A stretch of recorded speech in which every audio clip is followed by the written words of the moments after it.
Hello नमस्कार दोस्तों, स्वागत करते हैं एक नई वीडियो में। आज हम बात करने वाले हैं मानचित्र के बारे में।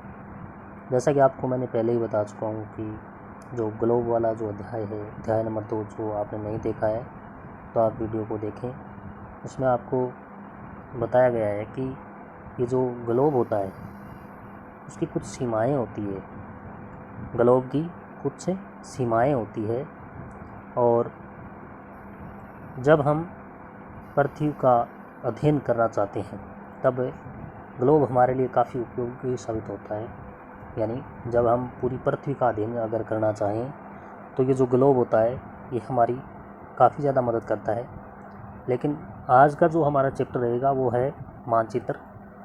और मानचित्र जो होता है, मानचित्र कहाँ काम आता है, ये सारी जानकारी इसमें आपको देखने को मिलेगी। जब हम किसी छोटे भाग, जैसे कोई देश हो, राज्य हो, शहर हो, गांव हो, अगर उसका अध्ययन करना चाहते हैं तो ये हमारे लिए उतना उपयोगी साबित नहीं होता है। ग्लोब की बात हो रही है कि अगर हम ग्लोब की बात करें तो देश, राज्य, जिला, शहर, जो भी गांव होता है उसके बारे में अगर हम अध्ययन करें तो ग्लोब हमारी मदद नहीं करता है। और वहाँ कौन मदद करता है? वहाँ मदद करता है मानचित्र। कौन मदद करता है? मानचित्र। मानचित्र पृथ्वी की सतह या उसके एक भाग, ठीक है, पैमाने के माध्यम से चपटी सतह पर खींचा गया चित्र होता है। लेकिन एक गोलाकार सतह को पूरी तरह से चपटा करना असंभव होता है, यानी ये इम्पॉसिबल होता है। मानचित्र हमारी विभिन्न ज़रूरतों के लिए आवश्यक है। कुछ मानचित्र छोटे होते हैं, कुछ बड़े भी होते हैं और कुछ तथ्यों को दर्शाते हैं। दूसरे मानचित्र में एक बड़ी किताब की तरह तथ्य हो सकते हैं। जब बहुत से मानचित्रों को एक साथ रख दिया जाता है तब एक एटलस बन जाता है। एटलस विभिन्न प्रकार, अलग अलग पैमानों से खींची गई मापों पर आधारित होता है। और मानचित्र से एक ग्लोब की अपेक्षा हमें ज़्यादा जानकारी प्राप्त होती है। यानी अगर हम बात करें तो ग्लोब और मानचित्र की अगर बात करें तो ग्लोब से ज़्यादा मानचित्र में हम जानकारी ज़्यादा प्राप्त कर सकते हैं। मानचित्र विभिन्न प्रकार के होते हैं, जिनमें से कुछ को नीचे दर्शाया गया है। वैसे मानचित्र 4 प्रकार के होते हैं, लेकिन हमारी इस किताब में आपको 3 ही प्रकार दिखाए गए हैं। पहला होता है भौतिक मानचित्र, दूसरा है राजनीतिक मानचित्र और तीसरा हमारा जो प्रकार है वो थीमेटिक मानचित्र। भौतिक मानचित्र में जो पर्वत होते हैं, पठार होते हैं, मैदान, नदियाँ, महासागर इत्यादि को दर्शाने वाले मानचित्र को भौतिक या उच्चावत मानचित्र कहते हैं। यानी जो पृथ्वी की भौतिक जो भाग हैं उनको अगर कोई दर्शाता है तो उसको भौतिक मानचित्र कहते हैं। दूसरा मानचित्र है राजनीतिक मानचित्र, यानी वह मानचित्र जिसमें विभिन्न गांव, नगर, शहर, गांव, विश्व यानी देश जितने भी होते हैं उसको अगर दर्शाएं तो उसको बोलते हैं राजनीतिक मानचित्र। जैसे राज्यों, नगरों, शहरों, गांव और विश्व के विभिन्न देशों व राज्यों तथा उनकी सीमाओं को दर्शाने वाले जो मानचित्र होते हैं उसको बोलते हैं राजनीतिक मानचित्र। आगे बढ़ते हैं। तीसरा जो हमारा प्रकार रहेगा वो है थीमेटिक मानचित्र। थीमेटिक मानचित्र किसे कहते हैं? जैसे मान लो सड़क का अगर हमें अध्ययन करना चाहते हैं, या हम किसी उद्योग का करना चाहते हैं, वन का अध्ययन करना चाहते हैं, तो ऐसे जो मानचित्र होते हैं उसको बोलते हैं थीमेटिक मानचित्र। ठीक है। कुछ मानचित्र विशेष जानकारी प्रदान करते हैं, विशेष, जैसे सड़क मानचित्र होता है, वर्षा मानचित्र होता है, उद्योग आदि के वितरण को दर्शाने वाले मानचित्र होते हैं इत्यादि। इस प्रकार के मानचित्र को बोलते हैं थीमेटिक मानचित्र।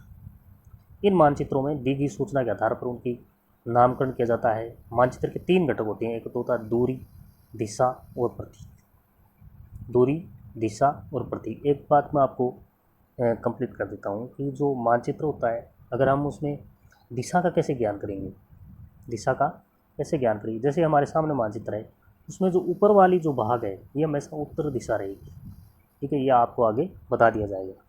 आगे बढ़ते हैं, बात करते हैं दूरी की। किसकी बात करते हैं? दूरी की। मानचित्र एक आरेखण होता है जो पूरे विश्व है उसके एक भाग को छोटा यानी करके कागज़ या पन्ने को ऊपर हम दर्शा सकते हैं। या ये कह सकते हैं कि मानचित्र छोटे पैमाने पर खींचे जाते हैं, लेकिन इसे इतनी सावधानी से छोटा किया जाता है ताकि स्थानों के बीच की दूरी वास्तविक रहेगी। यानी अगर हम मानचित्र को छोटे से छोटा करेंगे तो भी उसके जो दो स्थानों के बीच की, जैसे ए और बी, इसके बीच की जो दूरी हो रहेगी वो वास्तविक नज़र आएगी। ये तभी संभव हो सकता है जब कागज़ पर एक छोटी दूरी स्थल की बड़ी दूरी को व्यक्त करती है। ठीक है, एक बात मैं आपको क्लियर कर देता हूँ। जब भी आप मानचित्र देखो तो उसमें आपको नीचे एक चिन्ह दिखाई देगा, जैसे ऐसे एक लाइन खींची हुई मिलेगी, ऐसे ऐसे लाइन, उस पर लिखा होगा 1 सेंटीमीटर बराबर 10 किलोमीटर, 1 सेंटीमीटर बराबर 100 किलोमीटर। तो ये मानचित्र की दूरी होती है। ये क्या होती है? मानचित्र की दूरी होती है। उदाहरण के लिए आपके विद्यालय एवं आपके घर के बीच की दूरी 10 किलोमीटर है, जिसे मानचित्र पर 2 सेमी की दूरी से व्यक्त किया गया है। जिसे मानचित्र पर 2 सेमी की हिसाब से व्यक्त किया गया है। इसका अभिप्राय है कि मानचित्र का 1 सेमी बराबर कितना रहेगा? 5 किलोमीटर। 2 सेमी बराबर कितना रहेगा? 10 किलोमीटर। इस प्रकार से हम मानचित्र पर दूरी को दर्शा सकते हैं। आगे बढ़ते हैं। जब बड़े क्षेत्रफल वाले भागों में, जैसे महाद्वीप या देशों को कागज़ पर दिखाना होता है, तब हम लोग छोटे पैमाने का उपयोग करते हैं। उदाहरण के लिए मानचित्र पर 5 सेमी स्थल के बारे में 500 किलोमीटर को दर्शा सकते हैं। 5 सेमी बराबर 500 किलोमीटर। इसको छोटे पैमाने वाला मानचित्र कहते हैं। तो इस प्रकार से हम मानचित्र में दूरी का अध्ययन कर सकते हैं। क्लियर है? आगे बढ़ते हैं। दूसरी महत्वपूर्ण बात आपको मैं बता चुका हूँ पहले ही कि आप मानचित्र जब भी देखो तो आपको ये जो ऊपर वाला भाग है, ये देखिए यहाँ एक दिया हुआ है, दिशाओं का ज्ञान दिया हुआ है। तो ऊपर वाली जो लाइन है, ठीक है, उसमें हमेशा उत्तर दिशा रहेगी और उसके विपरीत साइड वाली दक्षिण दिशा रहेगी। इस प्रकार से हम जान सकते हैं।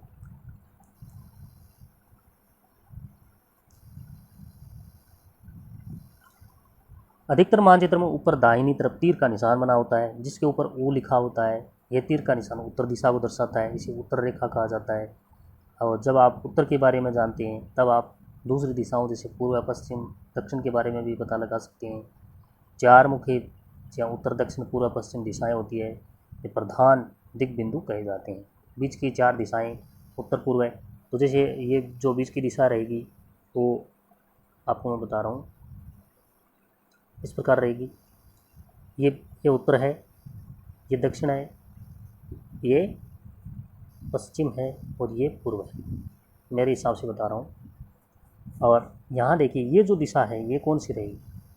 तो ये दिशा रहेगी, क्योंकि सबसे पहले उत्तर दिशा आई थी।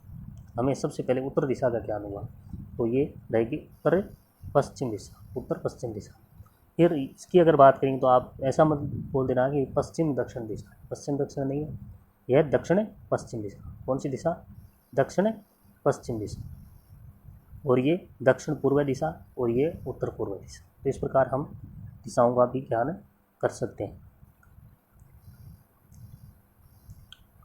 दिशाओं का ज्ञान कराने वाले जो यंत्र होता है उसमें एक सुई लगी हुई होती है, उसको बोलते हैं दिशा सूचक यंत्र या दिक् सूचक यंत्र। प्रतीक की बात करते हैं। प्रतीक की अगर हम बात करें तो जैसे ये यहाँ बहुत सारे प्रतीक दिए हुए हैं। हमें मानचित्र में अगर देखने को मिलता है बहुत बार कि जैसे हम कोई मानचित्र देख रहे हैं या गूगल मैप्स भी देख सकते हैं हम, तो उसमें देखते हैं इस तरह का अगर निशान आए तो बड़ी लाइन है रेलवे की बड़ी लाइन है। इस तरह का अगर निशान आए तो मीटर लाइन है। और ये इस तरह का निशान और बीच में ये डॉट सा लगा हुआ अगर दिखे तो ये क्या है? Railway station. सड़कें पक्की है या कच्ची है? अगर ऐसी सड़कें दिखाई दे तो पक्की सड़कें, ऐसी दिखाई दे तो कच्ची है। सीमाएं की अगर बात करें तो इस तरह की जो सीमाएं, राष्ट्रीय सीमा है, राज्य सीमा है और जिला सीमा है। नदी है, कुआं है, तालाब है, नहर है और ये पुल है। तो इस तरह के हम निशान देख सकते हैं। आगे भी देख सकते हैं, जैसे बस्ती का ये निशान रहेगा। आगे पोस्ट ऑफिस है तो पीओ लिखा हुआ होगा। टेलीग्राफ या जो एसटीडी वगैरह है तो पीटीओ लिखा होता है, पीएस लिखा होता है, बस्ती है, कब्रिस्तान है, पेड़ घास, ये सारी जानकारी हम मानचित्र में देख सकते हैं। ये और भी कई सारे चित्र हैं। अब बात करते हैं रेखा चित्र की। रेखा चित्र क्या होता है? रेखा चित्र एक आरेखन है जो पैमाने पर आधारित न होकर के याददाश्त या स्थानीय प्रक्षेपण पर आधारित होता है। जैसे हमें कोई पूछ ले फला गाँव जाना है तो उसका हम नक्शा जैसे हम बताते हैं ना, अंगुली से बताते, ज़मीन पर बता देते हैं, या किसी पेज पर या पन्ने पर लिख कर भी बता सकते हैं। तो ये होता है रेखा चित्र। कभी कभी किसी क्षेत्र के एक कच्चे आरेखन की आवश्यकता होती है, वहाँ के एक स्थान को दूसरे स्थान के सापेक्ष दिखाने के लिए होती है। मान लीजिए आप अपने मित्र के घर जाना चाहते हैं लेकिन आपको रास्ते का पता ही नहीं है। आपका मित्र अपने घर के रास्ते को बताने के लिए एक कच्चा आरेखन बना सकता है। इस प्रकार कच्चे आरेख को बिना किसी पैमाने की सहायता से खींचा जाता है, इसे कहते हैं रेखा चित्र। रेखा चित्र समझ में आ गया आपको? आगे बढ़ते हैं। खाका। खाका क्या होता है? खाका होता है एक छोटे क्षेत्र का बड़े पैमाने पर खींचा गया चित्र, खाका कहलाता है।